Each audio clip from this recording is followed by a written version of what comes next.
Hello guys, আশা করি আপনারা সবাই ভালো আছেন। আজকে আমরা যাচ্ছি বাড়ির পাশে মেজবান খাওয়ার জন্য। টুপি মাথা দিয়ে চলে এসেছি। ভেবেন না যে হুজুর মোল্লা হয়ে গিয়েছে, আসলে তেমন কিছু না। দাওয়াত তো ইসলামিক দাওয়াত, তো ইসলামিক অনুষ্ঠানে তো পাঞ্জাবি টুপি পরে যেতে হবে। তো আমাদের এলাকার একজন মারা গিয়েছে, আল্লাহ তাকে জান্নাতবাসী দান করুক। আজকে আমরা যাচ্ছি তাদের বাসায় মেজবান খাওয়ার জন্য। আপনারা দেখতে পাচ্ছেন যে পারিবারিক চাষাবাদ। এইখানে বাড়ির পালানে আমরা বলতে আমাদের এলাকাবাসী অনেক ক্ষেত্রেই এভাবে চাষাবাদ করে থাকে। আমাদের সবজি সাধারণত কিনে খেতে হয় না, আমরা নিজের হাতে চাষাবাদ করি। এখানে টমেটো, সরিষা, আলু, পটল, বেগুন বেশিরভাগ এইগুলোই চাষ করে থাকে। এগুলো এই যে মেইন রাস্তার সাথেই দেখতে পারলেন। এখন আমরা আসি সেই বাড়ির উপরে।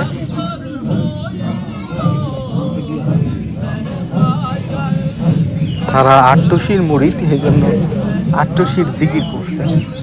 জানি না কিছু, থাক, তাদের ব্যক্তিগত ব্যাপার, এই বিষয়ে কিছু না বলি। আর এইদিকে পোলামানরা কান মান ছিঁড়ে ফেলছে। যাই হোক, বাচ্চা পোলামান যেখানে থাকবে সেখানে মারামারি গুতোগুতি তো লাগবেই। এমন পোলাপান বিশেষ করে দাওয়াত বাড়ি আর মসজিদের পিছনে দেখতে পাবেন। প্রতিটা এলাকায়, প্রতিটা অঞ্চলে এরকম পোলাপান থাকবেই। মানে যত গল্প এখানেই করতে হবে। অবশেষে দোয়ার অনুষ্ঠান শেষ হলো, এবার খাওয়ার জন্য বসাই দিল। আসলে গ্রামের বাড়ি, এখানে পার্টি দিয়ে বৈঠক বসাই দিছে। আর এই যে আমাদের মোটো ভাই,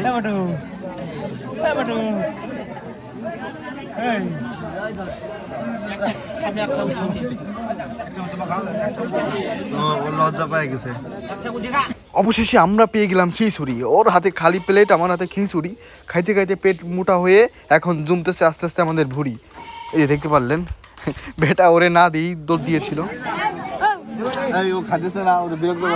আর আমাদের পাশে বসেছিল মোটু ভাইয়া বীর পালোয়ান। সে খিচুড়ি খাইতে খাইতে সবার খাওয়া শেষ হলো, কিন্তু তার খাওয়া শেষ হলো না।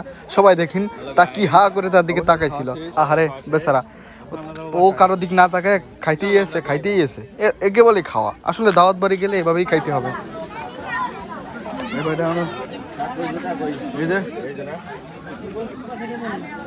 এবার খাচ্ছি।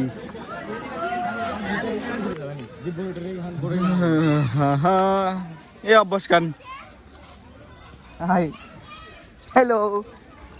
গ্রাম এলাকা বলে কথা, গাছ দেখলে সবাই মালিক হয়ে যায়, আর অরিজিনাল মালিকলা পাই বুকে ব্যথা। দাওয়াত খাওয়া শেষ, এখন আমরা যাচ্ছি বাসার দিকে। এই দেখতে পাচ্ছেন গ্রামের রাস্তা খুবই সুন্দর।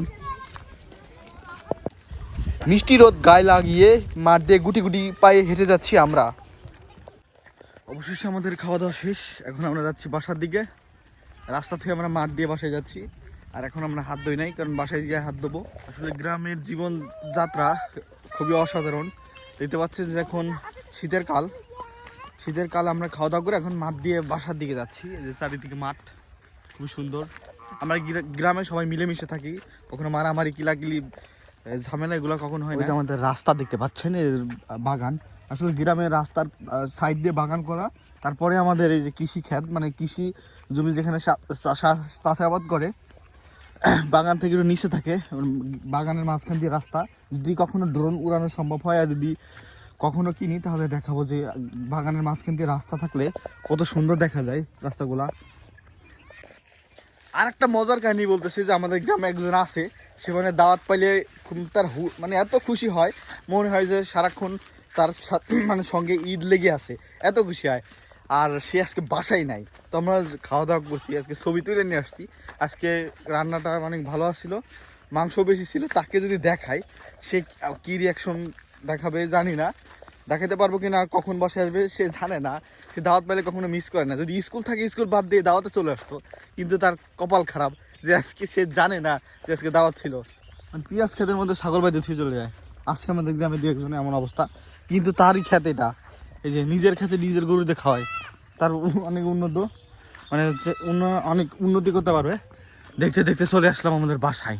এই যে মুগের তাল গাছ, আর ওই যে মুগের বাড়ি। সবাই গেল এলাকার পয়তার দাওয়াত।